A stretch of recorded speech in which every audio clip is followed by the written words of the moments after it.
The lord. యేసుక్రీస్తు నామములో మీ అందరికీ శుభములు తెలియజేస్తూ ఉన్నాం. ఈరోజు మనం ధ్యానించకపోయేటువంటి వాక్య ధ్యానం యోహాను గారు రాసినటువంటి ప్రకటన గ్రంథం 3వ అధ్యాయం. సార్దీసులో ఉన్న సంఘపు దూతకు ఇలాగూ రాయము, 7 నక్షత్రములను దేవుని 7 ఆత్మలను గల వాడు చెప్పు సంగతులేమనగా, నీ క్రియలను నేను ఎరుగుదును. ఏమనగా, జీవించుచున్నావన్న పేరు మాత్రం ఉన్నది కానీ నీవు మృతుడవే. ప్రార్థించుకుందాం. స్తోత్రం దేవా, సర్వోన్నతుడ, సర్వాధికారి, నీ ఘనమైన నామానికి లెక్కలేని స్థుతులు స్తోత్రాలు చెల్లిస్తూ ఉన్నాం. నీ కృపచేత మమ్మల్ని నడిపిస్తున్నావు. ఈరోజు ఈ వాక్యాన్ని ధ్యానిస్తుండగా నాతో మొత్తం మాట్లాడిన పరిశుద్ధాత్మ దేవుడు నీవు మాట్లాడినట్లయితే మా జీవితంలో అనేక విషయాలు మేము తెలుసుకోగలుగుతాం, ఆత్మీయంగా బలపడగలుగుతాం. పరిశుద్ధాత్మ దేవుడు నీకు అధికారం ఇస్తున్నాం. నీవు మాట్లాడుచున్నందుకు నీకే వందనాలు చెల్లిస్తూ యేసు నామమున నమ్మి ప్రార్థించి పొందుకునే నమ్మ పరమ తండ్రి, ఆమెన్. హల్లెలూయా. ఇక్కడ మనం చూసినట్లయితే సార్దీసులో ఉన్న సంఘపు దూతకు ఇలాగూ రాయమని చెప్తా ఉన్నాడు. ఇక్కడ సంఘము దూత అంటే ఏంటంటే, మనం ఒక మెసేజ్ని ఫార్వర్డ్ చేయాలంటే ఎవరికన్నా ఆ వ్యక్తి ఆ సంస్థకు అధినేతగా ఉన్నటువంటి, ఆ సంఘానికి కాపరిగా ఉన్నటువంటి వ్యక్తికి చెప్తూ ఉంటాం అనమాట. ఇక్కడ సంఘపు దూత అంటే అర్థం ఏంటంటే, ఆ సంఘ కాపరి, ఆ సంఘానికి ఉన్నటువంటి దైవ సేవకుడు ఎవరైతే ఉన్నారో ఆ వ్యక్తికి ఆ మెసేజ్ ఫార్వర్డ్ చేస్తే ఆ వ్యక్తి ఏం చేస్తాడో సంఘానికి అంతటి కూడా తెలియజేస్తాడు. కాబట్టి సారదీసులో ఉన్నటువంటి ఆ సంఘ కాపరి ఎవరైతే ఉన్నారో ఆయనకి వ్రాస్తున్నటువంటి ఉత్తరం అనమాట. ఈ యొక్క సార్దీస్ అనేటువంటిది మనకి ఎక్కడని చూసినట్లయితే ఇది చాలా శీతల ప్రదేశం అంట. మరి ఈ లూదియా అనేటువంటి స్త్రీ ఉండేది కదా, పౌలు గారు సువార్త చెప్పినప్పుడు ఆమె హృదయం తెరవబడింది అని చెప్పి ఉంటుంది కదా, ఆమె ఈ పట్టణానికి చెందినటువంటి వ్యక్తిగా మనం చూస్తూ ఉన్నాం. ఇది ఈ క్రీస్తు శకం 590 1517 ప్రాంతంలో ఇక్కడ రోమన్ క్యాథలికిజం అనేది చాలా బాగా వ్యాప్తి చెందింది. అప్పుడు రోమన్ క్యాథలిక్స్లో కూడా చాలా మంచి వాళ్ళు ఉన్నారు.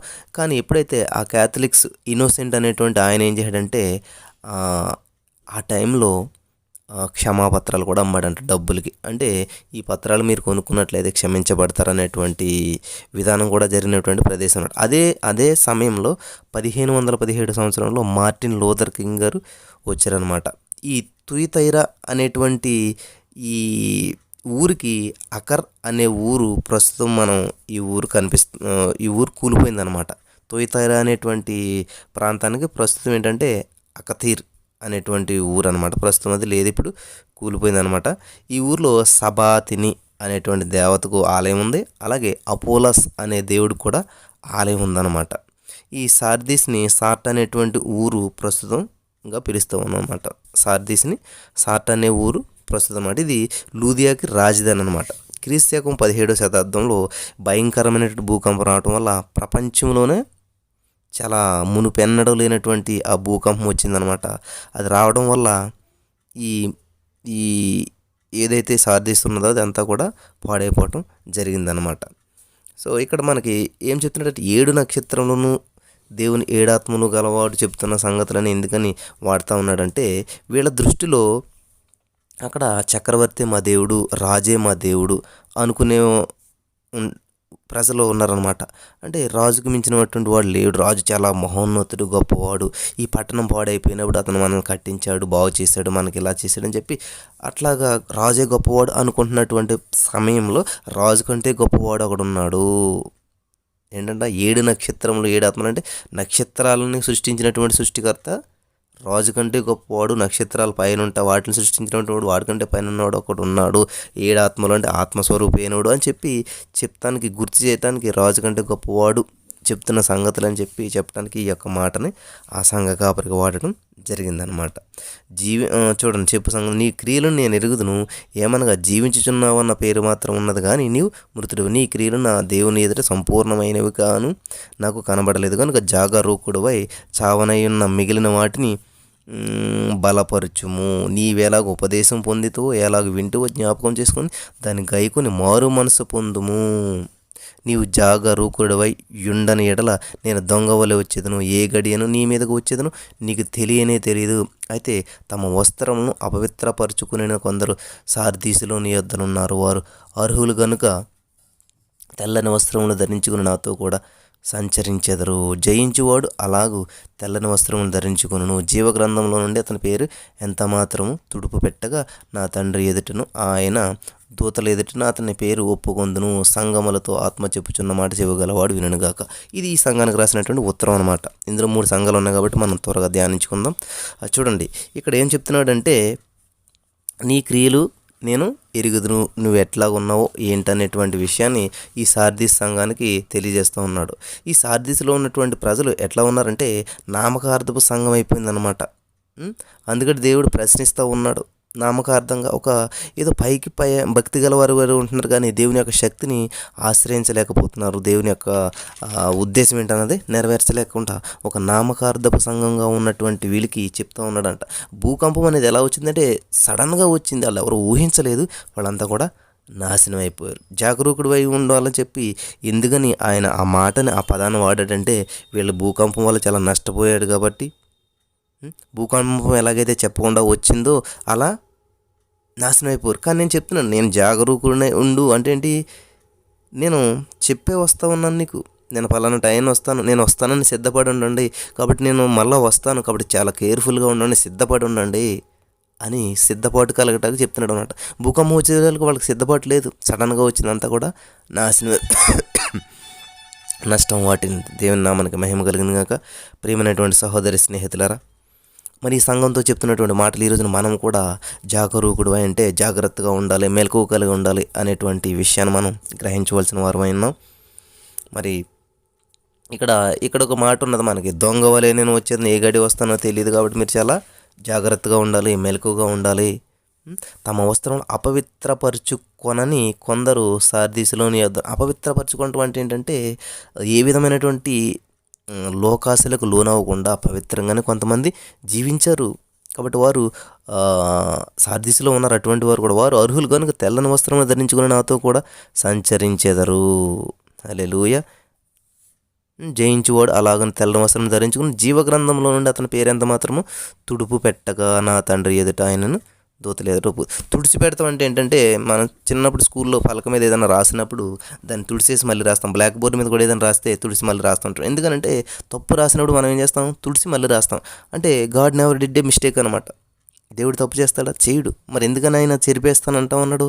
ఇక్కడ దాని అర్థం ఏంటంటే తుడిసేటువంటి అవకాశం రాదు. ఒకసారి ఆయన రాశాడంటే ఆలోచించి కరెక్ట్గానే రాస్తాడు తప్ప మిస్టేక్ రాయడం అనమాట. అంటే జీవగ్రంథంలో ఒకసారి మన పేరు రాయబడితే మళ్ళీ తుడిచేస్తాడా దేవుడు?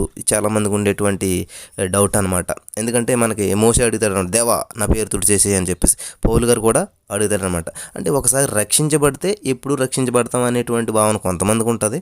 అందుకనే చాలామంది ఏం చేస్తారంటే ఇంకా మనం ఇష్టానుసారంగా జీవించవచ్చని ఇష్టానుసారంగా జీవించేస్తుంటారు. చాలామందికి ఏంటంటే అమ్మో జాగ్రత్తగా లేకపోతే ఈ తప్పు చేస్తే దేవుడు చంపేస్తాడు ఇది అని చెప్పి కొంతమంది భయపడతా బ్రతుకుతూ ఉంటారు. ఇంతకీ దేవుని ఉద్దేశం ఏంటంటే ఒకసారి రక్షించబడిపోతాం అన్నది కరెక్ట్ కాదు ఇక్కడ. లేదా ప్రతి క్షణం ఇది చేస్తే మనం తప్పు, ఇది చేస్తే మనం భయం కాబట్టి చాలా కేర్ఫుల్గా ఉండాలి, అది కూడా కాదు. ఎప్పుడు కూడా మనం ఎలా ఉండాలంటే తప్పు చేస్తూ ఉంటారు, చేయకూడదని కాదు, కానీ అంటే తప్పు చేయాలని కాదు, కానీ దేవుడిచ్చినటువంటి రక్షణ కాపాడుకుంటూ మనం జీవిస్తూ ఉండాలన్నమాట. ఒకవేళ పొరపాటున మనం తప్పు చేసినట్లయితే దానిని పశ్చాత్తాపడి దానిని తెలుసుకుని సరి చేసుకోవడానికి కూడా దేవుడు అవకాశం ఇస్తూ ఉంటుంటాడు అనమాట. కాబట్టి జీవగ్రంథంలో ఒకసారి మన పేరు రాశాడంటే దేవుడు దాన్ని తుడిసివేయడు అని అంటే అర్థం ఏంటంటే, మనం మారు మనసు పొంది రక్షించబడిన తర్వాత మన పేరు జీవగ్రంథంలో రాయబడుతుంది. ఆ పేరుని ఎప్పటికీ దేవుడు తుడిసివేయడు. ఆ పేరుకు తగినటువంటి జీవితం జీవించేలాగా మనకు అనుకూలతనిస్తూ ఆయన కనికరం కలిగినటువంటి దేవుడు కాబట్టి మనల్ని కనికరిస్తూ ఆ తప్పు ఒప్పింపజేసి పశ్చాత్తాపడేలా చేసి మన పరిపూర్ణ చేసి పరలోక రాజ్యానికి అర్హులుగా చేస్తారనమాట. చాలామందికి ఉండేటువంటి డౌట్ అనమాట ఇది. అంటే దేవుడు రాసేయటం తుడిచేయటం జరుగుతుంది అంటే అది అన్నట్టుగానే జరగదనమాట. చూడండి, మనకి రక్షింపబడినటువంటి ఒక వ్యక్తి పాపం చేస్తే చనిపోయే లోపం మాత్రం ఖచ్చితంగా పశ్చాత్తాపడేలాగా దేవుడు అవకాశాన్ని ఇస్తాడు. ఉదాహరణ మనం చూసినట్లయితే సంసోనుకి దేవుడు ఇచ్చినటువంటి అభిషేకాన్ని అతను దుర్వినియోగం చేసుకున్నాడు. అంటే తప్పిపోయాడు అనమాట. దెలీలా స్త్రీని నమ్మి తన యొక్క సీక్రెట్ని చెప్పి తన యొక్క కళ్ళు పోగొట్టుకున్నాడు, తన చూపు పోగొట్టుకున్నాడు, తన యొక్క బలాన్ని పోగొట్టుకున్నాడు, తన యొక్క అభిషేకాన్ని కోల్పోయాడు అనమాట. అప్పుడు దేవుడు చూస్తూ ఉన్నాడు ఎట్లాగా అని చెప్పి ఇతనికి పశ్చాత్తాపడేటువంటి అవకాశాన్ని దేవుడు ఇచ్చాడు అనమాట. ఆ కళ్ళు పోయిన తర్వాత అతని మనోనేత్రం తెరవబడింది. లోకానుసారమైనటువంటి ఈ లోకంలో కనిపించే కళ్ళుని ఎప్పుడైతే తీసివేరో అతని మనోనేత్రం తెరవబడింది. అప్పుడు దేవునికి ప్రార్థన చేస్తున్నాడు, దేవా నా తప్పిదాన్ని క్షమించి ఒక్కసారి అవకాశం ఇయ్యి, మరలా నా జుట్టును మొలిపించు, మరలా నా నూతనత్వం నాకు దయచేయి, నా బలం నాకు దయచేయి అన్నప్పుడు దేవుడు మళ్ళీ అతను పశ్చాత్తాపడ్డటువంటి ఆ ప్రార్థనను ఆలకించి ఆ సంసోనికి మళ్ళీ తిరిగి బలాన్ని ఇవ్వడం జరిగింది. ఒకేసారి అనేక మందిని చంపి అతను కూడా చనిపోవడం జరిగింది. అంటే చనిపోయే లోపల అతను పరిపూర్ణుడయ్యాడు, అతను విశ్వాసుడయ్యాడు, అతను పరలోక రాజ్యానికి వెళ్ళాడు.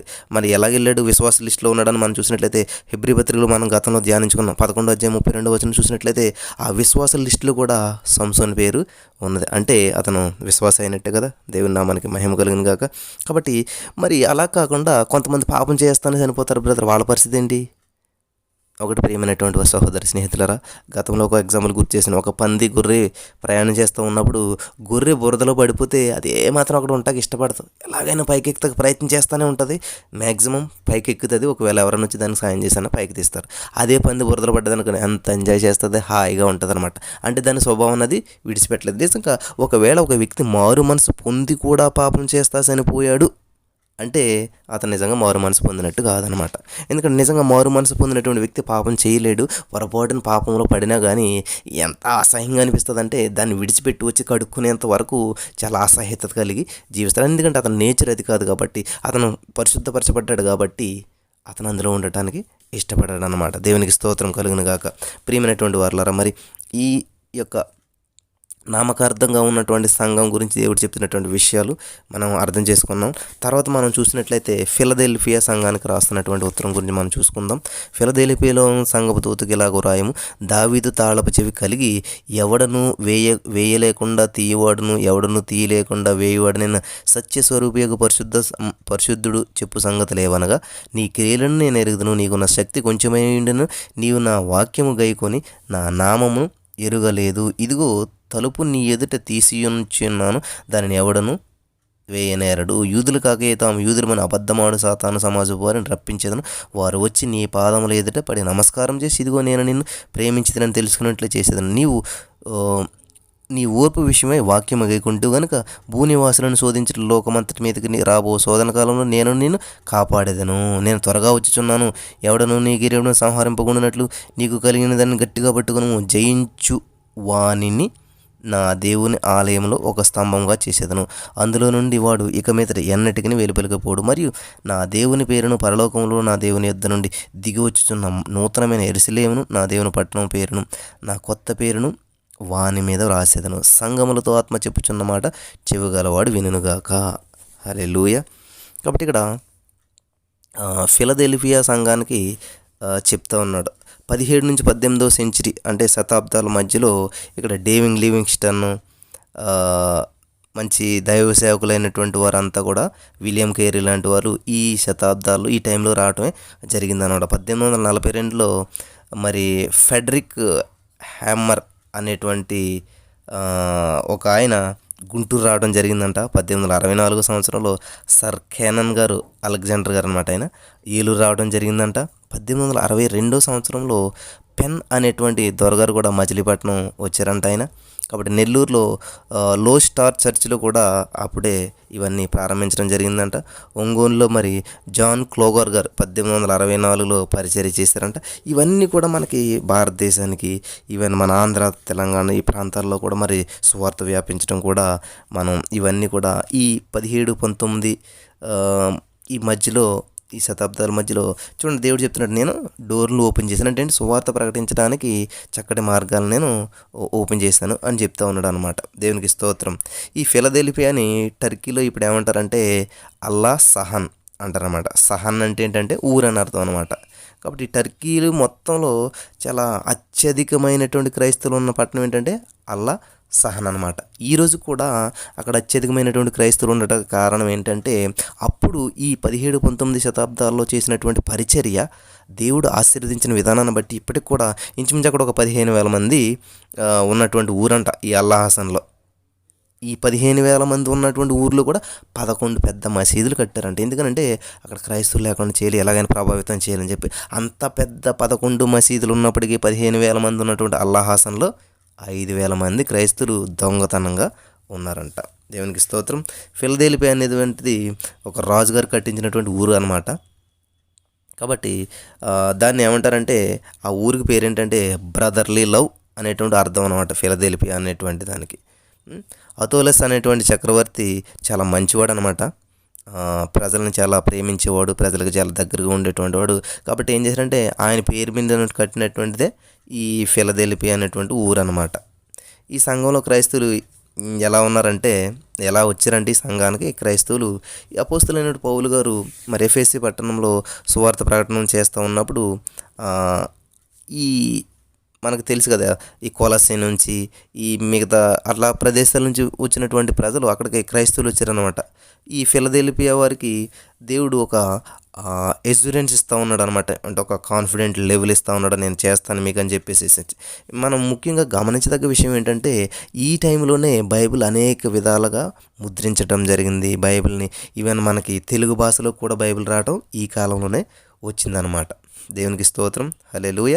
మనం చూసినట్లయితే ఈ యొక్క మన తెలంగాణలో మీకు మెదక్ అనేటువంటి తెలిసే ఉంటుంది, మెదక్ చర్చ్ గురించి కూడా తెలిసే ఉంటుంది.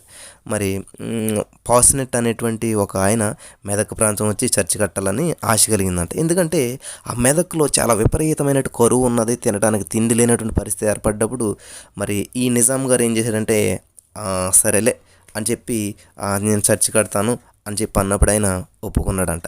ఒప్పుకుని ఏం చేయడంటే ఒరిజినల్గా ఆ చర్చి బిల్డింగు యొక్క నిర్మాణం చాలా అద్భుతంగా ఉండేది, దాన్ని ఆయన మార్చాడనమాట. ఎట్లాగంటే ఈ పాసినెట్ గారి యొక్క ఉద్దేశం ఎట్లాంటిదంటే చాలా పెద్ద కట్టడం కట్టాలి, అది ఇంచుమించు కట్టడానికి ఒక 25-30 సంవత్సరాలు పట్టొచ్చు అని చెప్పి ఆయన ప్లాన్ వేసుకుని వచ్చినప్పుడు ఈ నిజాం గారు ఏం చేశాడంటే, సరే నువ్వు ఇక్కడ చర్చ్ కట్టినట్లయితే అనేక మందికి ఉద్యోగాలు వస్తాయి, అనేక మందికి జీవనోపాధి వస్తుంది, అక్కడ ఉన్న ఆర్థిక సమస్య కూడా పోతుంది, అందరికీ బాగుంటుంది అని ఓకే చెప్పాడు. కానీ ఆయన ఆల్రెడీ చార్మినార్ ఉన్నది, చార్మినార్ కంటే ఒక 4-5-6 అడుగులు ఎత్తు వస్తుందంటే ఈ చర్చ్. వచ్చినట్లయితే ఇది చార్మినార్ అనేది ఒక గుర్తింపుగా ఉన్నది, చార్మినార్ కనుమరుగైపోతుంది ఎక్కడ అని చెప్పేసి ఆ మెదక్లో ఉన్నటువంటి చర్చి చార్మినార్ కంటే కూడా కొంచెం ఒక 4 అడుగులు మాత్రం కొంచెం తగ్గించి కట్టు అని చెప్పాడంట ఆయన. సరేలే ఏముందిలే అని చెప్పి మరి ఈ పాస్నెట్ గారు ఒప్పుకోవటం జరిగింది. ఇప్పటికీ కూడా మీరు ఉంది. ఈవెన్ నేను రీసెంట్గా లాస్ట్ ఇయర్ వెళ్ళాను, ఆ మెదక్ చర్చికి వెళ్ళి చూశాను, చాలా అద్భుతంగా ఉంటుంది అక్కడ. అది ఆయన కట్టాడనమాట. దాన్ని ఆ చర్చిని కట్టి అక్కడ అనేక మందికి జీవనోపాధి ఇవ్వటం జరిగింది. ఇప్పటికీ కూడా అది ఆ చర్చి ఒక చరిత్రాత్మకంగా మన ఆసియాలోనే దానికి ఒక గుర్తింపు ఉన్నటువంటి చర్చిగా మనం చూస్తూ ఉంటాం అనమాట. దేవునికి స్తోత్రం. ఇట్లాగా మనకి ఈ మార్గాలన్నీ కూడా ఈ ఫిలదెల్ఫియా సంఘం ఏర్పడినటువంటి ఆ టైంలో 17-19 సెంచురీస్, 17-19 సెంచురీస్లో మనకి ఈయన విలియం కేరీ గారు రావడం, బైబిల్ని మనం ఇదంతా కూడా మనకి జరిగినటువంటి సమయం అన్నమాట ఇది. ఆ సమయంలో ఉన్నటువంటి వీళ్ళలో కూడా కొంతమంది చాలా మరి ఫిలదెల్ఫియాలో కూడా చాలామంది ఉన్నటువంటి వారు ఉన్నారు. దేవుడు వాళ్ళకి ఐశ్వర్యం ఇస్తున్నాడు అనమాట, నేను మిమ్మల్ని కాపాడుతాను, మిమ్మల్ని చేస్తాను అని చెప్పేసి. దేవునికి స్తోత్రం, హల్లెలూయా. ప్రియమైనటువంటి సహోదరి స్నేహితులారా, మరి ఈ విధంగా మనం చూసినట్లయితే అనేక సంఘాలకు రాస్తున్నటువంటి ఈ ఉత్తరాల్లో మనం సార్దీస్లో ఉన్న సంఘం గురించి దేవుడు ఏం చెప్తూ ఉన్నాడు. మనకి యెషయా గ్రంథం 22:22 ఉన్నటువంటి ఆ మాటలు, దావీదు తాళపు చెవి అంటే దేవుడు మూసిన ద్వారాన్ని ఎవడు తెరవలేడు, దేవుడు తెరిచినటువంటి ద్వారాన్ని ఎవడు కూడా దాన్ని క్లోజ్ చేయలేడు అనేటువంటి విషయాన్ని మనం ఇక్కడ చూస్తూ ఉన్నాం. సో దీన్ని బట్టి మనకి ఇక్కడ ఉన్నటువంటి సంఘం గురించి దేవుడు చెప్తూ ఉన్నాడు. మరి ఇది చాలా ప్రతిష్టాత్మకమైనటువంటిది. డేవిడ్ లివింగ్స్టన్ అట్లాంటి వాళ్ళందరూ కూడా వచ్చారు. ఫిలదెల్ఫియా సంఘం గురించి మనం ధ్యానించినప్పుడు మరి దేవునికి సమయం ఇచ్చినట్లయితే రాబోయే రోజుల్లో నేను ఒక్కొక్క సంఘం గురించి ఒక్కొక్క రోజు మాట్లాడాలనుకుంటున్నాను. చూడండి, మనకి 3 అధ్యాయంలోనే 3 సంఘాలు వచ్చేసాయి. కాబట్టి సమయం లేక కొంచెం త్వరగా వెళ్తూ ఉండటం జరుగుతూ ఉంది. మనం ఇప్పుడు లవదోకియా సంఘం గురించి మనం ధ్యానించుకొని పోవచ్చున్నాం. ఈ లవదోకియా సంఘం అనేది అసలు ఎలాగ ఏర్పడిందంటే, ఇది లవదోకియా సంఘం అనేటువంటిది మనకి ఈ ప్రస్తుత ఉన్నటువంటి స్థితికి మనం చూస్తూ ఉన్నాం. ఈ ఫిలదెల్ఫియా సంఘం చూసినట్లయితే చాలా పవిత్రమైనటువంటి సంఘంగా మనకి కనిపిస్తూ ఉంది. ఎందుకంటే దేవుడు దాన్ని చక్కగా మెచ్చుకుంటూ ఉన్నాడు, దానికి ఎష్యూరెన్స్ ఇస్తూ ఉన్నాడు, దాన్ని నేను నీకు కాపాడుతాను, నేను నీకు సహాయం చేస్తానని చెప్తా ఉన్నాడు. ఇక్కడ ఈ సార్దీస్లో ఉన్న సంఘాన్ని అయితే దేవుడు ఏం చేస్తున్నాడు అంటే తిడతా ఉన్నాడు, ప్రశ్నిస్తూ ఉన్నాడు. కానీ ఫిలదెల్ఫియా సంఘంతో మాత్రం దేవుడు ఏం చేస్తున్నాడంటే మెచ్చుకుంటూ ఉన్నాడు, నేను నీకు ఎష్యూరెన్స్ ఇస్తాను, నేను నీకు సహాయం చేస్తూ ఉంటాను అని చెప్పాడు. అలాగే మనకి చివరిగా ఈ లవదోకియా సంఘం చూసినట్లయితే, ఈ లవదోకియా సంఘం అనేది ఏంటంటే ప్రస్తుత కాలానికి సంబంధించి అంటే మన తరంలో ఎలా ఉన్నది ఏంటన్నది, ఈ సంఘంలో నిర్లిప్తత అనేటువంటిది ఏర్పడిందనమాట. చర్చికి వస్తాం, వాక్యం వింటాం, అదే పవిత్రత అనుకుని వెళ్ళిపోతూ ఉంటారు. నిరుపయోగమైనటువంటి జీవితం, ఆ నులివెచ్చని స్థితి అనేటువంటిది మనలో ఉన్నది, అందుకనే ఉమ్మివేయాలని చెప్పి దేవుడు అంటూ ఉన్నాడు. కాబట్టి ఈ ఫైనల్గా మనం ఈ యొక్క సంఘాన్ని గురించి ధ్యానించుకుని ఈరోజు వాక్యాన్ని ముగించుకుందాం. మనం ఈ లవదోకియా సంఘం అనేటువంటిది ఎలాగ ఏర్పడిందంటే మీకు ఆల్రెడీ చెప్పాను. పౌలు గారు ఒక ప్రదేశంలో ఉండి, ఏ ప్రదేశం ఎఫ్ఎస్సి పట్టణంలో ఉండి ఆయన ఏం చేస్తున్నాడు, సువార్త బోధిస్తూ ఉన్నాడు. అక్కడ ఉండి ఏం చేస్తున్నాడంటే సమయం ఉన్నప్పుడల్లా బయటకు వచ్చి ఆ గ్రామాలన్నీ తిరుగుతూ సంత మార్కెట్లో అక్కడికి వెళ్తే ఏం చేస్తూ ఉన్నాడు, సువార్త ప్రకటిస్తున్నాడు. ఆ ఎఫ్ఎస్సి పట్టణంలో ఎన్నాళ్ళు ఉన్నాడంటే ఈయనంటే ఒక 3 సంవత్సరాలు ఇంచుమించు ఉన్నాడంట. రోజు బయటికి వెళ్తుండేవాడు, సువార్త ప్రకటించేవాడు, వస్తుండేవాడు. సువార్త ప్రకటించి సాయంత్రం అక్కడ ఉన్నటువంటి ఒక కమ్యూనిటీ హాల్ లాంటిది ఉంటే ఖాళీ ఉండేదంట. ఒక రోజుకు 2 గంటలు ఎంతను ఆ వీధులంతా తిరిగి మీరు ఖాళీనా, సాయంత్రం అక్కడికి రండి అని చెప్పి అట్లా అందరిని పిలుచుకుని వెళ్ళి అక్కడ చక్కగా సువార్త ప్రకటించేవాడంట. ఇలాగ ఉన్నటువంటి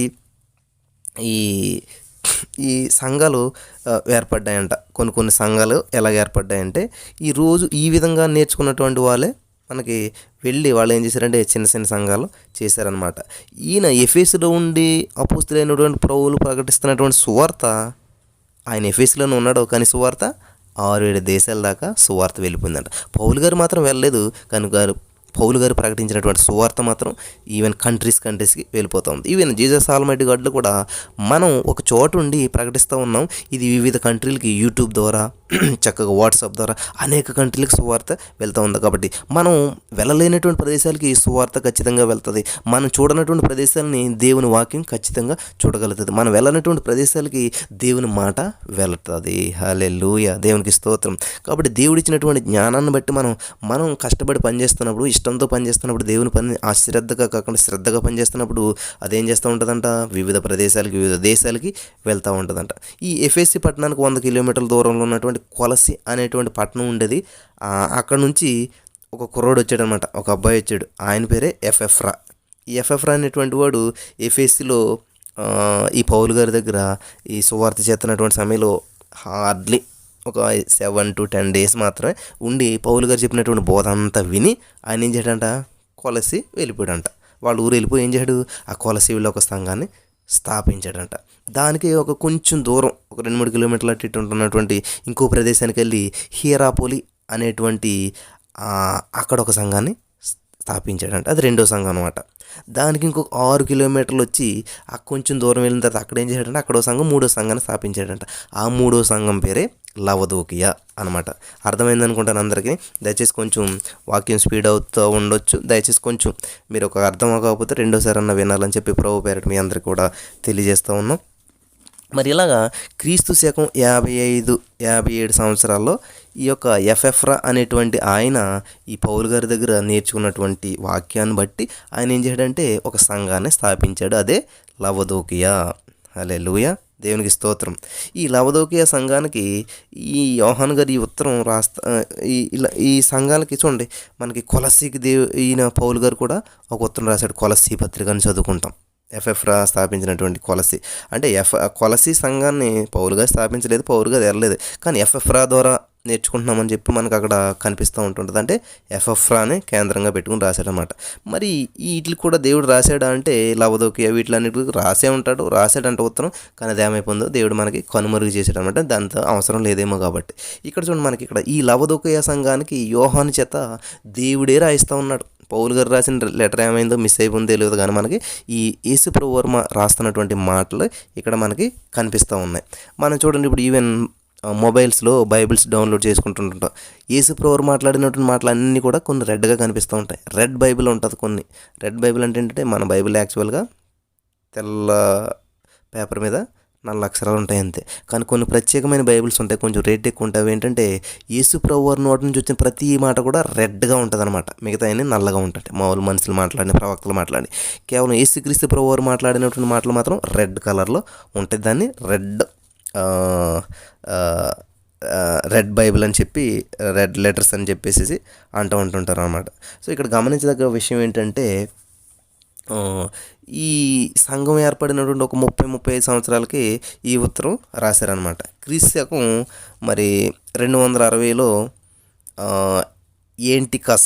ఏంటికస్ అనేటువంటి ఆయన ఈ యొక్క లవదోకియా అనేటువంటి పట్టణాన్ని కట్టించాడంట. ఎలా కట్టించాడంటే, ఈ యాంటికస్ అనేటువంటి ఆయన ఒక లవ్ స్టోరీ ఉందన్నమాట. ఆయన ఏం చేశాడంటే ఒక అమ్మాయిని ప్రేమించాడంట. ప్రేమించిన వెంటనే ఆల్మోస్ట్ ఏం చేస్తారు, ఒక అమ్మాయిలందరూ కూడా ఏదో ఒక కోరుతుంటారు కదా. ఇప్పుడైతే మనకి ఇది కావాలో, అది కావాలో, ఆ చీర కావాలో, ఈ బట్టలు కావాలో, ఏదో కోరుతుంటారు. కానీ అప్పుడు అమ్మాయి మరి రాజు అంత పెద్దవాళ్ళ దగ్గర ఎట్లాంటి కోరికలు ఉంటాయి, నాకు చిన్న కారు ఇయ్యి, లేకపోతే చిన్న బైక్ అని అడగరు కదా. ఆ అమ్మాయి ఏం కోరిందంటే, నాకు ఒక పట్టణాన్ని కట్టి పెడతావా అని అడిగిందంట. ఇంకా ఇతను ప్రేమించాడు, ఇష్టపడ్డాడు కాబట్టి వెంటనే ఏం చేశాడంటే ఈ యొక్క పట్టణాన్ని కట్టేశాడంట. కట్టేసి ఏం పేరు పెట్టాలా అని చూసినప్పుడు ఈ అమ్మాయి పేరు ఏంటంటే లవదోకియా. సో ఆమె పేరే పెట్టేస్తే బాగుంటుంది కదా అని చెప్పేసి ఆమె పేరే ఈ లవదోకియా సంఘానికి పేరు పెట్టేశాడంట. అని పేరు పెట్టేసిన తర్వాత తెలుస్తుంటుంది కదా, ఈ లోకంలో జరిగేదే ఏంటంటే, మనకు కావాల్సినవన్నీ వచ్చిన తర్వాత ఎవడో నువ్వు అవతలకు పో, నీకు నాకు సంబంధం లేదంటారు కదా. సేమ్ అదే జరిగిందన్నమాట. ఇక్కడ నువ్వెవరు అవతలకు పో అని అన్నదన్నమాట. సరే అని చెప్పి ఆయన ఏం చేయడం, ఇంకా విడిచిపెట్టేసేసి ఈయన వచ్చేసారనమాట. ఆ అమ్మాయికి ఇంకా పట్టణాన్ని వదిలేసేసి ఈయన వెళ్ళిపోయాడు. అది జరిగినటువంటి స్టోరీ అనమాట. ఇది రియల్ స్టోరీనే. లవదోకి అనేటువంటి పేరు ఇంతకీ ఒక అమ్మాయిదనమాట. చూడండి, ఈ ఊర్లో చాలా ప్రాముఖ్యమైనటువంటి విషయాలు ఏంటంటే 3 విషయాలు జరుగుతూ ఉంటుంటాయి. 3 విషయాల్లో చాలా పేరుగాంచినటువంటి ఊరు అనమాట ఇది. ఇక్కడ ఏంటంటే బంగారం బాగా దొరుకుతుంది. అంటే బంగారం గనులు లేవు అక్కడ, ఎందుకంటే అక్కడ బంగారం, ఇప్పుడు దుబాయ్లో కూడా బంగారం బాగా దొరుకుతుంది మనకి. ఎందుకనంటే అందరూ కూడా బంగారం నెట్టుకెళ్ళి అక్కడ అమ్ముతారు కాబట్టి, అక్కడ ఒక వ్యాపార కేంద్రం ఉంది కాబట్టి బంగారం బాగా దొరుకుతుంది. అలాగే ఈ లవదోకియాలో కూడా ఈ బంగారానికి పేరు ఎందుకు వచ్చిందంటే, అక్కడ అనేక మంది వచ్చి ఆ బంగారం వ్యాపారం చేయడం వల్ల బంగారం బాగా దొరుకుతూ ఉంటుంది అనమాట. అంటే బంగారపు గనులు మాత్రం అక్కడ ఉండవు. అందుకని బంగారం ఉందంటే ఆటోమేటిక్గా డబ్బు ఉంటుంది, డబ్బు ఉందంటే ఆటోమేటిక్గా రిచ్ అనమాట. ఇక్కడ ఏంటంటే ఈ లవదోకియకు కొంత దూరంలో కొండల మీద గొర్రెలు బాగా పెరుగుతూ ఉంటాయి అన్నమాట. ఆ గొర్రెలు ఏంటంటే చలి ప్రాంతం కాబట్టి అది చాలా చల్లగా ఉండటం వల్ల ఆ గొర్రెలకు వచ్చేటువంటి బొచ్చు చాలా స్మూత్గా, చాలా సన్నగా, అందంగా ఉంటుందన్నమాట. ఆ గొర్రె బొచ్చులతో తయారు చేసినటువంటి బట్టలు ఉన్నవి ఎలా ఉంటాయంటే చాలా కాస్ట్లీయెస్ట్గా ఉంటాయన్నమాట. అన్ని ప్రదేశాల నుంచి వచ్చి అక్కడ బట్టలు కొనుక్కునేవారు అన్నమాట. చాలా మరి విలువైనటువంటివి అనమాట. ఇంకోటి ఏంటంటే ప్రపంచంలోనే సున్నితమైనటువంటి ఉన్ని అక్కడ మాత్రమే దొరుకుతుందంట. చాలా విలువైనటువంటి బట్టలు కూడా అక్కడ ఉంటాయంట. ఇంకోటి ఏంటంటే మనకి కాటుక గురించి తెలుసు. ఈ కాటుక పెట్టినట్లయితే చిన్నపిల్లలకి కన్ను పెద్దగా అవుతుందని, మరి ఈ కాటుక వల్ల ఈ కంటికి ఏ సమస్యలు రావు, జబ్బులు రావు, కళ్ళుగా మంచిదని చెప్పి ఇది పెట్టుకుంటూ ఉంటుంటారు. ఈ కాటుకను మొట్టమొదట ప్రపంచంలో తయారు చేసినటువంటిది ఎవరంటే ఈ యొక్క లవదోకియాలో మాత్రమే తయారు చేశారంట. అక్కడ నుంచే కాటుక అన్ని ప్రదేశాలకి సప్లై అవుతూ ఉండేదంట. ఏంటంటే ఒక డాక్టర్ గారు ఈ కళ్ళకి మంచిది, అనేక మందికి మరి ఇది ఉపయోగపడుతుంది, ఈ కళ్ళ నుంచి సలవ కలిగిస్తుంది, కళ్ళకి కంటి సమస్యలు రావు, కళ్ళు కాలకలు రావు, ఈ అన్నిటికి ఉపయోగపడుతుందని ఒక డాక్టర్ గారు ఈ లవదోకియాలో దాన్ని తయారు చేయడం జరిగిందనమాట. చూడండి, గమనించండి, బంగారం బాగా ఉంటుంది, ఉన్ని అంటే బట్టలు కూడా బాగుంటాయి అక్కడ. నెక్స్ట్ ఏంటంటే కాటుక. ఈ 3 విషయాలు అక్కడ ఉండటంతో మరి చాలా అద్భుతంగా ఉన్నదంట. ఇక్కడ ఏంటంటే క్రీస్తు శకం 60వ సంవత్సరంలో ఇక్కడ కూడా ఒక భయంకరమైనటువంటి భూకంపం వచ్చి ఊరు మొత్తం కొట్టుకుపోయిందంట. కొట్టుకుపోతే ఒక రాజు అయ్యో చాలా, చూడండి మనం ఏదన్నా కేరళ, ఈవెన్ గుజరాత్ ఇట్లా మనకి సమస్యలు వచ్చినప్పుడు, కేరళలో అక్కడక్కడ వర్షాలు అయ్యి వచ్చినప్పుడు మనం అందరం ఏం చేస్తాం, సాయం చేస్తాం. అక్కడ ఉన్న సీఎం కానీ వాళ్ళంటే మాకు సాయం చేయని అడిగారు. కానీ ఇక్కడ వీళ్ళకు ఉన్నటువంటి ప్రత్యేకత ఏంటంటే లవదోకియాలో ఉన్నటువంటి వారికి ఇంత భూకంపం వచ్చి ఇంత ఊరు మొత్తం కొట్టుకొని పోయినా ఎవరు సాయం చేస్తారని, మాకు ఎవడో సాయం చేయవసరం లేదు, ఒక్క పైసా కూడా మేము అడగం అనేటువంటి అడగకుండా వాళ్ళు ఏం చేశారంటే అంత ధీమాగా ఉన్నారన్నమాట. అందుకని ఇది ప్రస్తుత కాలానికి సంబంధించినటువంటి సంఘంగా మనం చూస్తాం. ఎంత ధీమాగా ఉన్నారంటే, ఎంత పట్టుదలగా ఉన్నారంటే, వాళ్ళు అంతే పట్టుదలగా ఉండి ఏం చేస్తారు, మళ్ళా పట్టణాన్ని కట్టేసుకున్నారంట. దేవునికి స్తోత్రం, హల్లెలూయా. ఎంత గొప్ప వాళ్ళు చూసారు. వాళ్ళు ఎవరిని పైసా అడగకుండా వాళ్ళు ఏం చేశారంటే ఆ పట్టణాన్ని కట్టేసుకున్నారంట. కట్టేసుకుని ఉన్నటువంటి అంత మరి గొప్ప వ్యక్తులుగా మనం వాళ్ళని చూస్తూ ఉన్నాం. దేవునికి స్తోత్రం. మరి సమయం అవుతుంది, కొంచెం మనం ముందుకెళ్దాం. ఇక్కడ 14వ వచనంలో మనం చూసినట్లయితే ఈ లవదోకియ సంఘంతో మాట్లాడుతున్నటువంటి మాట ఏంటంటే, లవదోకియలో ఉన్న సంఘపు దూతకు ఇలాగూ రాయము. చెప్పాను కదా మీకు, దూత అంటే అక్కడ ఉన్నటువంటి సంఘ కాపరి అవ్వచ్చు, అక్కడ ఉన్నటువంటి ఎవరైతే హెడ్ ఉంటారో వాళ్ళు అనమాట. ఆమె ననువాడును నమ్మకమైన హతసాక్షియు దేవుని సృష్టికి ఆదినైన వాడు చెప్పు సంగతులు ఏమనగా. చూడండి, ఇక్కడ దేవుడికి ఉన్నటువంటి 3 లక్షణాలని మనం చూడగలుగుతున్నాం. ఆమె ననువాడు, నమ్మకమైన వాడు, దేవుని సృష్టికి ఆదినైన వాడు. ఇవి నేను మనకి రాబోయే రోజుల్లో వీటిలన్నిటిని డీటెయిల్గా నేను చెప్తాను. మీకు ఎంతగా డీటెయిల్గా కావాలంటే అడ్వర్ట్ విలియం గారు చాలా అద్భుతంగా వివరించారు ఇవన్నీ కూడాను. మీకు సమయం ఉన్నట్లయితే మరి అవి వినండి. ఈవెన్ 1.5 అవర్ మెసేజెస్ ఉంటాయి అక్కడ. అవన్నీ నేను షార్ట్ కట్ చేసి ఈ యొక్క విషయాలన్నీ మీకు కొంచెం తొందరలో వినిపించాలని చెప్పి ఇవన్నీ చెప్తూ ఉన్నాను అనమాట. చూడండి, ఆమెన్ అనువాడు అంటే ఏంటంటే మన తెలుగులో ఏమంటామంటే తదాస్తు, అవును కాక, ఓకే అని చెప్పి. ఎవరైనా లెటర్ రాశారనుకోండి, మన కింద సైన్ పెడతా ఉంటాడు. చూడండి, నేను ఒకసారి బ్యాంక్ వెళ్ళి అక్కడ చెక్ ఇవ్వాల్సి వచ్చినప్పుడు చెక్ అంత ఇచ్చేసి వచ్చేసాను అనమాట. చివర సైన్ చేయలేదని చెప్పి మళ్ళీ పిలిచారు. మనం ఎంత ఫిల్ చేసినా కానీ చివర సైన్ అంటే ఆమెన్ అనేటువంటిది, అంటే సంతకం అనేది పెట్టకపోతే అది వేస్ట్ అయిపోతుంది అనమాట. కాబట్టి ఆమెన్ అనేటువంటి మాట ఏంటంటే తదాస్తు అని అర్థం అనమాట. మనం చూడండి, రాజకీయ నాయకులు మీకు చేస్తామని అంటారు, మర్చిపోతారు, నేను ఎప్పుడన్నా అంటారు. అలా కాకుండా మేము చేస్తామని గుర్తుపెట్టుకుని ఆ పని చేస్తే వాళ్ళు ఏంటి, నమ్మకమైన వాళ్ళు అంటారనమాట. కాబట్టి ఇక్కడ మన దేవుడు ఎలాంటి వాడంట, ఆమెన్ అన్నాడంటే, తదాస్తు అన్నాడంటే ఆయన ఏంటి, నమ్మకంగా పనిచేసేటువంటి వాడు అని అన్నమాట. మూడోదంటే దేవుని సృష్టి కాదైన వాడు అంటే ఏంటంటే యేసుక్రీస్తు ప్రభువారు లేకుండా ఈ సృష్టిలో ఏది జరగలేదు అనమాట. తండ్రి కుమార పరిశుద్ధాత్మ మాట్లాడుకున్నప్పుడు ఈ భూమి అంతా బాగానే ఉంది, మన పోలికలో మనల్ని ఎవరైనా చేద్దారన్నప్పుడు యేసుక్రీస్తు ప్రభువారు భూలోక రాజ్యానికి వచ్చి తన పోలికలో తన స్వరూపం చెప్పును మనిషిని చేయాలని చెప్పి చేసినటువంటి వారు యేసుప్రభు. అంటే యేసుక్రీస్తు ప్రభువారు లేకుండా ఈ లోకంలో ఏది కూడా జరగలేదు అనేటువంటి విషయాన్ని మనం అర్థం చేసుకోవాలన్నమాట.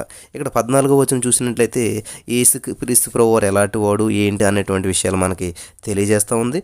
మనకు 15 నుంచి 18 వచనాలు మనం ఇక్కడ చదివినట్లయితే, నీ క్రియలను నేను ఎరుగుదును, నీవు చల్లగానైనా వెచ్చగానైనా లేవు, నీవు చల్లగానైనా వెచ్చగానైనా ఉంటే నీకు మేలు, లేకపోతే నీవు చల్లగా ఉన్నావు కనుక నేను నిన్ను నా నోటి నుంచి ఉద్దేశించున్నాను అని చెప్తాం.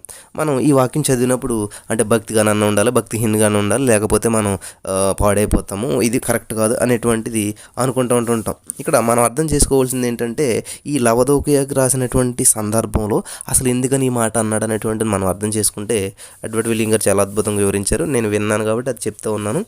చూడండి, ఈ లవదోకియా సంఘానికి అక్కడ ఉన్నటువంటి ప్రదేశానికి ఏంటంటే, చూడండి, హైదరాబాద్ చాలా ఫేమస్ అనుకుంటాం మనం. హైదరాబాద్లో అంతా బాగుంటుంది అనుకుంటాం, కానీ నీటి కొరత ఉంటుంది. మాకు 2 రోజులకు ఒకసారి నీరు వస్తుంటుంటాయి. బెంగళూరు వీటిలో కూడా, ఎందుకంటే కొన్ని ప్రదేశాలు ఫైనాన్షియల్గా డెవలప్ చెందితే కానీ ఏదో కొరత అనేది ఉంటుంటుంది. అలాగే ఈ లవదోకియా సంఘంలో కూడా, ఈ లవదోకియా ప్రదేశంలో కూడా నీటి కొరత అనేది ఉన్నదంట. మనం ఈయన ఎఫ్ఎఫ్రా గురించి చెప్పుకున్నాం కదా. ఎఫ్ఎఫ్రా గారు లవదోకియాలో సంఘం పెట్టాడు, తర్వాత కొలసీలో సంఘం పెట్టాడు, అని హీరాపోలిలో ఒక సంఘం పెట్టాడు. ఈ లవదోకియా ఏం చేసేదంటే, ఇప్పుడు చూడండి, హైదరాబాదు, సికింద్రాబాదు ఇవన్నీ జంట నగరాలు పక్క పక్కన ఎలా ఉంటాయో అలాగే ఈ లవదోకియాకి అటునేమో కొలసీ ఉంది, ఇటువైపు ఏమో హీరాపూల్ ఉంది. ఈ కొలసీ ఏమో బాగా పైన ఉందన్నమాట. ఈ కొలసీలో ఏంటంటే కొండ నుంచి పడుతుంది అనమాట నీరు.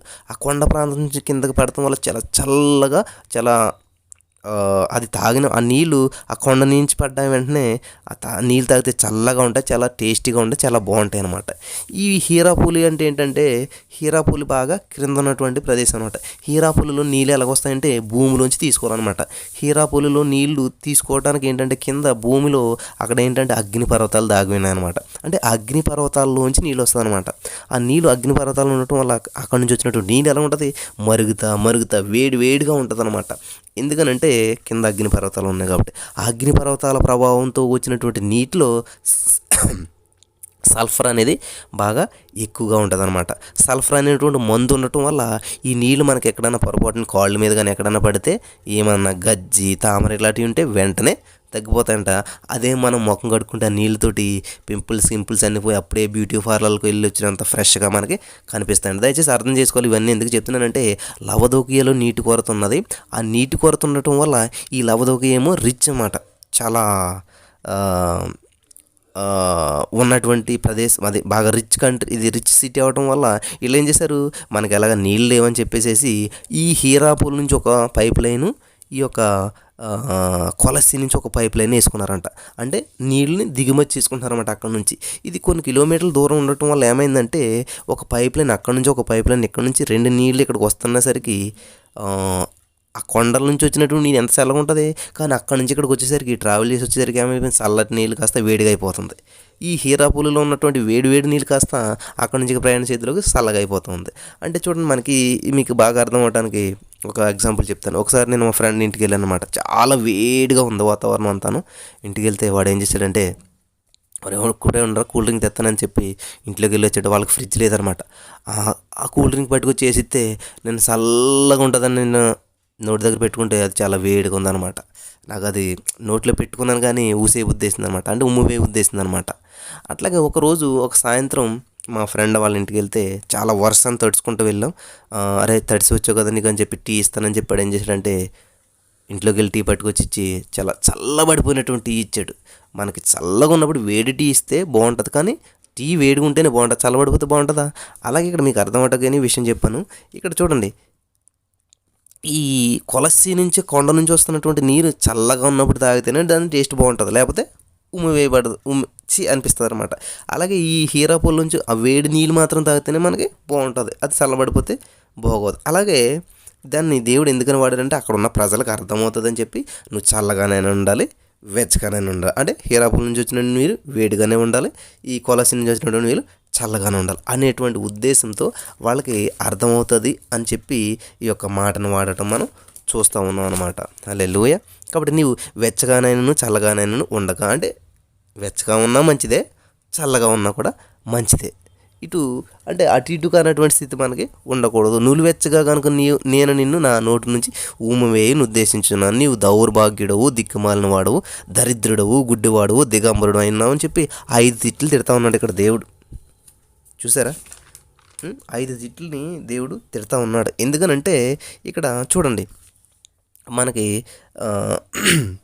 ఈ 5 తిట్లలో చాలా అర్థం దాగి ఉన్నదనమాట. చూడండి, ఇక్కడ ఏంటంటే, నీవు దౌర్భాగ్యుడు అని ఎవరిని అంటారు? ఫర్ ఎగ్జాంపుల్, ఒక వర్షం వస్తున్నప్పుడు ఆ వర్షం గుండా తడుచుకుంటూ వెళ్ళిపోతున్నారు అనుకోండి, ఆ ఈడు దిక్కుమాలినాడు, పాపం వీడికి ఏమీ లేదు అని చెప్పి అనుకుంటాం. ఒక వర్షంలో ఒక వ్యక్తి వెళ్తూ ఉన్నాడు, గొడుగు వేసుకుని వెళ్తున్నాడు అనుకోండి, వా వీడు వెరీ గుడ్, రిచ్డ్, గొడుగు ఉందో వెళ్ళిపోతున్నాడు అనుకోండి. ఒక వ్యక్తి ఏం చేస్తున్నాడంటే, వర్షంలో గొడుగు సంకలో పెట్టుకుని వెళ్ళిపోతున్నాడు అనుకోండి, మనం ఏంచుకుంటాం, ఆ రేడు బుద్ధి లేనాడు, దౌర్భాగ్యం అని చెప్పి తిడతా ఉంటుంటాం. అంటే ఏంటంటే, గొడుగు ఉండి కూడా దాన్ని ఉపయోగించుకోకుండా ఉన్నటువంటి వాళ్ళు. ఇక్కడ దౌర్భాగ్యం ఎందుకు అంటున్నాడంటే, నేను నా దరిద్ర్యం వల్ల నువ్వు ధనవంతుడు కావాలని చెప్పి నా యొక్క ధనాన్నంతా నీకు ఇచ్చేసాను, నువ్వు ధనవంతుడిగా ఉండాలి, కానీ నువ్వు దరిద్రం. ఇక్కడ ఏం చేస్తున్నారు, ఇలా బంగారం ఉంది, ఇక్కడ ఉంది, కాటుగా ఉంది, మంచి రిచ్ కంట్రీ అయినప్పటికీ కూడా ఇక్కడ ఏం చేస్తున్నారంటే, వీళ్ళు దేవుడిని మాత్రం బయట పెట్టారు. హల్లెలూయా స్తోత్రం అని చెప్పి దేవుని స్తుతిస్తూ ఉన్నారు. చాలామంది మనలో ఏం చేస్తారంటే, వాక్యాన్ని వింటూ ఉంటుంటారు, కానీ కొంతమంది నమ్మకంగా జీవిస్తారు, వాళ్ళు రిచ్ అనమాట.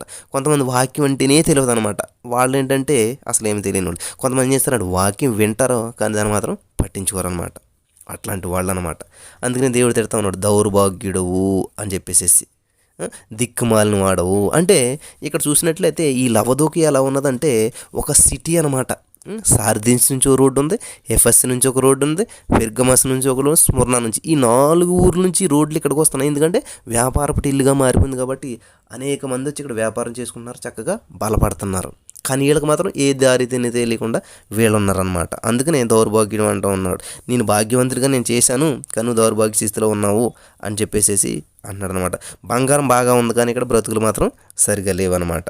చూడండి, మనకు ఒక చెట్టుకి ఎంతకాలం నీరు పోసినా కూడా అది ఫలించలేదు అనుకోండి, ఏం చేస్తాం, పనికి మాలిన చెట్టు అంటాం అనమాట. అలాగే ఇక్కడ ఎంత సువార్త ప్రకటించబడుతున్నా కూడా దిక్కుమాలిన వాడు, దరిద్రుడు, గుడ్డివాడు, దిగంబరుడు అయినా అంటున్నాడు. ఈ మాటలకు అర్థం ఏంటంటే, దిక్కుమాలిన వాడు అంటే 4 రోడ్లు వచ్చి నీ దగ్గరికి వెళ్తున్నాయి, 4 వస్తున్నారు, కానీ నీకు ఏ దారి అన్నది నీకు తెలియకుండా ఉన్నావు అని చెప్తున్నాడు అనమాట. దరిద్రుడు అంటే చూడండి, నీకు అంత సమృద్ధి ఉన్నట్టు ఉంది, కానీ అక్కడ నువ్వు దరిద్రం అనిపిస్తున్నావు. గుడ్డివాడవు అంటే కళ్ళ కాటుకు తయారీసి ఊరందరికీ కాటుకు అమ్ముతున్నావు, ఊరందరికీ మంచి చేస్తున్నావు, కానీ నువ్వు ఆత్మీయంగా గుడ్డివాడుగా ఉన్నావు అని చెప్తున్నాడు. దిగంబరుడు అంటే నీ దగ్గర అత్యంత కాస్ట్లీయెస్ట్ బస్సులు ఉన్నాయి, అందరికి అమ్ముడైపోతూ ఉన్నాయి, కానీ నువ్వు ఆత్మీయమైనటువంటి స్థితిలో దిగంబరత్వాన్ని నువ్వు కలిగి ఉన్నావు. కనుక నేను ధనవంతుడను, ధన సమృద్ధి చేసి ఉన్నాను, నాకేమి కొదులేదని చెప్పుకొనిచున్నావు. నువ్వు అన్నీ ఉన్నాయనుకుంటున్నావు, కానీ నువ్వు ఈ విధమైనటువంటి దిగంబరత్వాన్ని అనుభవిస్తున్నావు అని చెప్తున్నాడు. నీవు ధన సమృద్ధి చేసుకున్నట్లు అగ్నిలో పుటం వేయబడిన బంగారమును, నీ దిశమల సిగ్గు కనపడుకున్నట్లు ధరించుకున్నట్టు తెల్లని వస్త్రములు, నీకు దృష్టి కలిగినట్లు నీ కన్నులకు కాటుగా నా యొద్ద కొనుమని నీకు బుద్ధి చెప్పుచున్నాను. హల్లెలూయా. కాబట్టి దేవుడు చెప్తా ఉన్నాడు, నా యొద్ద కొనుక్కోమని చెప్తున్నాడు దేవుడు. మరి కొనుక్కోవాలంటే మనకు డబ్బులు ఉండాలి కదా. అందుకనే యెషయా గ్రంథం 55వ అధ్యాయంలో దప్పుకొని వాళ్ళ నా యొద్దకు రండి, రోకలు లేక మీరు వాటిని కొనుక్కోండి అని చెప్తా ఉన్నాడు. రోకలు లేకుండా మనం ఎలా కొంటుంటాం. కాబట్టి దేవుడు ఏం చేస్తున్నాడంటే మనల్ని హక్కుదారులు చేస్తూ ఉన్నాడు. నా ఆస్తి అంతా మీకు ఇస్తాను, నా దగ్గర ఉన్న ధనవంతా మీకు ఇస్తాను, దాన్ని అధికారం కలిగి ఏలుబడి చేయండి అని చెప్పి చెప్తా ఉన్నాడు అనమాట. ఇక్కడ చూసినట్లయితే మనకి దేవుడు చూడండి, ఫస్ట్ తిట్టినట్టే తిట్టాడు, వాళ్ళని మళ్ళీ గద్దించినట్టు గద్దించాడు. చాలా చక్కగా చెప్తా ఉన్నాడు చూడండి. మళ్ళీ 19వ వచనంలో వచ్చినప్పుడు చూడండి, నా ఎదుగురని కొనుక్కోవడానికి బుద్ధి చెప్తాను అని చెప్తున్నాడు కదా. తర్వాత 19వ వచనం, నేను ప్రేమించు వారిని అందరిని గద్దించి శిక్షించుచున్నాను కనుక నీవు ఆసక్తి కలిగి మారు మనసు పొందుము. నేను వచ్చానంటే కొడతాను అంటాడు. అంటే వాళ్ళు కొడతారా? అల్లరి చేస్తున్నారు, నేను వచ్చానంటే దెబ్బలు పడతాయి అంటాం. అంటే వాళ్ళకి దెబ్బలు వేయాలని కాదు మన పిల్లల్ని, అంటే ఒక భయం చెప్తాం అనమాట. అంటే వాళ్ళు అలర్ట్ అవుతారని చెప్పి దేవుని ఉద్దేశం కూడా అదనమాట. కాబట్టి నువ్వు ఇలా ఉంటే పోతావు, ఇది అంటే ఏంటంటే మారు మనసు పొందుతారు అనేటువంటి ఉద్దేశంతో దేవుడు చెప్తున్నటువంటి మాటలు అనమాట. హల్లెలూయా. ఇక్కడ 3 విధాలైనటువంటి సన్నివేశాలు కనబడుతూ ఉన్నాయి మనకి. ఒక డాక్టర్ గారు ఎలాగైతే మరి ఒక ట్రీట్మెంట్ చేసేటప్పుడు, పరీక్షలు చేసేటప్పుడు ఆ జబ్బులన్నీ బయటపడతాయో, ఈ సంఘంతో దేవుడు మాట్లాడుతున్నాడు, వాళ్ళకున్న పరిస్థితులన్నీ కూడా బయటపడుతూ ఉన్నాయి. హల్లెలూయా. బయటపడ్డటువంటి ఆ పరిస్థితుల్ని ఈయన తెలియజేస్తూ ఉన్నాడు అనమాట. తెలియజేసి వాటికి ఏం చేయాలి, ఇచ్చే మందు ఏంటి అనేటువంటి దాన్ని పరిష్కార మార్గాలను దేవుడు చూపిస్తూ ఉన్నాడు అనమాట. దేవునికి స్తోత్రం. హల్లెలూయా. కాబట్టి మనం దేవుని సన్నిధిలో ఉన్నప్పుడు దేవుడు మనల్ని ప్రేమించినట్లయితే ఏం చేస్తారంట, నేను ప్రేమించిన వారిని అందరినీ గద్దించి శిక్షించుచున్నాను కనుక నీవు ఆసక్తి కలిగి మారు మనసు పొందుము. హల్లెలూయా.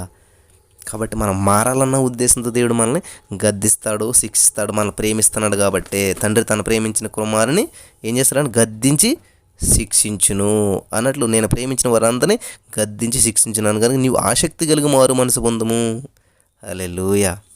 చూడండి, మనం కూడా చాలామంది ఏం చేస్తుంటారు, నేను చాలామంది చూసిన తల్లిదండ్రులు వాళ్ళని తిడుతూ ఉంటారు, అవసరమైతే చాలా కొట్టేస్తుంటారు అన్నమాట. కొట్టేసిన తర్వాత మళ్ళీ ఏం చేస్తారు, దగ్గరికి వెళ్ళి అసలు నేను కొట్టాను తెలుసా, నేను ప్రేమిస్తున్నాను కాబట్టి, నువ్వంటే నాకు చాలా ఇష్టం కాబట్టి అని చెప్పి మళ్ళీ ఏం చేస్తారంటే నెమ్మదిగా పక్కన కూర్చుని, ఇక్కడ చూడండి, నేను తలుపు నొద్ద నిలుచుండి తట్టుచున్నాను, ఎవడైనా నా స్వరం నేను తలుపు తీసినట్లు నేను వాని యొద్దకు వచ్చి అతనితో నీతో అతను కలిసి భోజనం చేయను. హల్లెలూయా.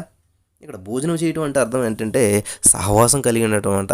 ఆ వ్యక్తితో నేను కలిసి ఉంటానని చెప్పి. తలుపు తడటం అంటే అర్థం ఏంటంటే పూర్వకాలంలో ఒక ఇది జరిగిందంట. ఏంటంటే కాంపిటీషన్ జరిగినప్పుడు యేసుక్రీస్తు ప్రభువు దీపం పట్టుకుని నుంచి ఉంటాడు బయట తలుపు దగ్గర, లోపల ఉన్నటువంటి వ్యక్తిని తలుపు తీయడం అన్నటువంటి ఆ డయాగ్రామ్, ఆ పటం గీసినప్పుడు అందరూ కూడా ఫస్ట్ ప్రైజ్ ఇచ్చారంట ఒక అతనికి. కానీ ఒక అతను అన్నటంట, నేను ఒప్పుకోను, ఇందులో లోపం ఉన్నదంట. ఏంటో లోపం అంటే ఈ జీసస్ తడుతున్నటువంటి తలుపుకి గొళ్ళెం లేదు బయట అని అన్నారంట. అప్పుడు ఆ పటం గీసినటువంటి వ్యక్తి ఏమన్నాడంటే, సార్ మీరు చెప్పింది కరెక్టే, గొళ్ళెం లేదు బయట, కానీ ఈ తలుపుకి బయట ఉండదు గొళ్ళెం, ఈ తలుపుకి బయట ఉండదు గడి, ఈ తలుపుకి బయట ఉండదు లాక్, ఎక్కడ ఉంటుందంట, లోపల ఉంటుంది. ఈ తలుపు ఓపెన్ చేయాలంటే లోపల నుంచే ఓపెన్ చేయాలి తప్ప బయట నుంచి ఓపెన్ చేయటం ఉండదు అని చెప్పాడంట. దేవునికి స్తోత్రం. కాబట్టి మన హృదయం అనేటువంటి తలుపు బయట నుంచి ఓపెన్ చేయటం ఉండదు, లోపల నుంచే ఓపెన్ చేయాలి. ఒక కోడిగుడ్డుని బయట నుంచి పగలగొడితే ఏమొస్తుంది, అందులోంచి ఏమీ రాదు. అదే కోడిగుడ్డు లోపల నుంచి పగలగొట్టిన బయటకు వస్తే జీవం వస్తుంది అనమాట. ఒక కోడి పిల్ల బయటకు వస్తుంది అనమాట. కాబట్టి మనం బయట నుంచి పగలగొడితే ఏముండదు, పాడైపోతుంది అనమాట. అలాగే మన హృదయం లోపల నుంచి తెరిస్తేనే మారు మనసు అనేది వస్తుంది. మన హృదయం లోపల నుంచి తెరవబడితేనే మనం దేవుని సన్నిధిలో మార్చబడేవారుగా ఉంటాం. చాలామంది కన్వర్ట్ మార్చేస్తున్నారు అంటారు. ఒక వ్యక్తిని బయట నుంచి మార్చడం ఎట్టి పరిస్థితుల్లో జరగదు. ఆ వ్యక్తి లోపల మారు మనసు వచ్చి దేవుని అంగీకరిస్తేనే తప్ప అది దేవుని స్వీకరించడం అవుతుంది తప్ప బయట నుంచి మనం ఎంత ఫోర్స్ చేసినా కూడా హృదయం తెరవబడని చెప్పి అది కన్వర్సేషన్ కానీ లేకపోతే ఒక మారు మనసు అనేది జరగదు. దయచేసి గమనించి, ఇక్కడ దేవుడు చెప్తున్నాడు హృదయం వద్ద తలుపు తడుతున్నాడు అంట. కాబట్టి దేవుడే తలుపు తెరవలేనప్పుడు మనుషుల వల్ల అవుతుందా? దేవుడే ప్రయత్నం చేస్తున్నాడు అంట. కాబట్టి మనం ఎప్పుడైతే తలుపు తెరుస్తామో అప్పుడు మాత్రమే దేవుడు మనకి ఎంటర్ అయ్యి లోపల భోజనం చేయటువంటి సహవాసం చేసి మనలో ఉన్న చెడు మడత అన్నీ కూడా కలిగేసి క్లీన్ చేస్తారంట. హల్లెలూయా. మరి అటువంటి అవకాశం మనం ప్రతి వారం దేవునికి ఇవ్వాలి. చూడండి ఇక్కడ, ఇదిగో నేను తలుపు నొద్ద నిల్చుని తలుపు చుట్టూ ఎవడైనా నా స్వరం విని తలుపు తీసినట్ల నేను అతని యొద్దకు వచ్చి అతనితో నేనును నాతో కూడా అతడును భోజనము చేయుదుము. నేను జయించి నా తండ్రితో కూడా ఆయన సింహాసనమునందు కూర్చుండి ఉన్న ప్రకారము జయించు అని నాతో కూడా సింహాసనం నందు కూర్చుండనిచ్చేదను. సంగమునతో ఆత్మ చెప్పుచున్నమాట. జయించి అంటే ఎవరు జయించున్నారంట? యేసుప్రభువు జయిస్తూ ఉన్నాడు. మనల్ని ఒక మాట అంటాడు తెలుసు, you are more than a conqueror. నువ్వు అత్యధిక విజయం పొందినటువంటి వ్యక్తి అంటే నువ్వు యుద్ధం చేయవసరం లేదు, నువ్వేం చేయవసరం లేదు. కేవలం ఆయన మీద ఆధారపడినట్లయితే ఆయన మన పక్షాన్ని యుద్ధం చేసి ఆయన మనకి విజయం ఇస్తాడంట. దేవునికి స్తోత్రం కలుగును గాక. కాబట్టి ఆయన విజయం ఇచ్చేటువంటి దేవుడు మనకి. అనే తండ్రి కుడిపార్శ్వన ఆయన కూర్చున్నాడు. ఆయన చూడండి, మ్యారేజెస్ ముందు ఏం చేస్తారు, ఎంగేజ్మెంట్ ముందు ఏం చేస్తారు, అక్కడ కూర్చి ఇక్కడ కూర్చేస్తారు. మరి ఎంగేజ్మెంట్ అయిపోయిన తర్వాత ఇంకా పెళ్లి సమయానికి వచ్చేసరికి ఏం చేస్తారు, ఇద్దరు కలిపి కూర్చేస్తారు. తర్వాత వాళ్ళ పక్కన తోటపల్లి కూడా కానీ ఎవరినో పెడుతుంటారు. ఈ ముగ్గురిని కలిపి కుర్చీ మీద కూర్చోబెడతారనమాట. అలాగే దేవుడితో మనం తండ్రి ఏం చేశాడు, యేసుక్రీస్తు ప్రభువుని పంపాడు. ఆయన ఏం చేశాడు, జయించి వెళ్ళాడు. కాబట్టి తండ్రి పక్కన కూర్చోబెట్టుకున్నాడు. ఆయన ఏం చేస్తున్నాడు, ఈయన బిడ్డ ఈయన ఫ్రెండ్ కాబట్టి ఏం చేస్తున్నాడు, మనం కూడా ఆయన పక్కన కూర్చోబెట్టుకుంటాడు. అంటే తండ్రి, యేసయ్య, మనం పక్కనే కూర్చోవడానికి దేవుడు మనకి అర్హతనిస్తున్నాడు. దేవునికి స్తోత్రం కలిగిన కాక. కాబట్టి ఈ సంఘాలతో చెప్పినటువంటి మాటలు మనతో దేవుడు పలుకుచ్చినట్టు మనం గ్రహించినట్లయితే ఏ విషయంలో ఉన్నాం, ఏ విషయంలో మారు మనసు పొందాలి, ఏ విషయంలో ఎలా జీవిస్తున్నాం అనేటువంటి విషయాలు తెలుసుకున్నప్పుడు ఖచ్చితంగా మనం ఆ తండ్రి కుడిపార్శ్వం మీద కూర్చోవడానికి అర్హులం అవుతాం. కాబట్టి ఈ రోజున దేవుడు చెప్పినటువంటి వాక్యం ద్వారా మీరు బలపడినారని నేను నమ్ముచున్నాను. దేవుడు మిమ్మల్ని అందరిని దీవించిన కాక. స్తోత్రం దేవా, చాలా అద్భుతమైన విషయాలు మాకు తెలియజేస్తాం. విన్న వాక్యం వ్యర్థం కూడా ప్రతి హృదయంలో నాటబడి ఫలించి అభివృద్ధి చెందినట్లు సహాయం చేయమని యేసు నామములో ప్రార్థించి పొందుకుని మా పరమ తండ్రి. Amen, amen, amen. Praise the Lord. మేము చేసే ప్రతి వీడియో అప్డేట్స్ మీకు నోటిఫికేషన్ రూపంలో రావాలి అంటే మీ ఫోన్లో యూట్యూబ్ ఛానల్లో జీసస్ ఆల్మైటీ గాడ్ అని టైప్ చేసి సెర్చ్ చేసినట్లయితే జీసస్ ఆల్మైటీ గాడ్ యూట్యూబ్ ఛానల్లో సబ్స్క్రైబ్ అనే బటన్ని ప్రెస్ చేసి దాని పక్కన ఉన్న బెల్ బటన్ని కూడా ప్రెస్ చేయండి. దీని ద్వారా మేము చేసే ప్రతి వీడియో అప్డేట్స్ మీరు మిస్ అవ్వకుండా నోటిఫికేషన్ రూపంలో పొందుకుంటారు. Thank you.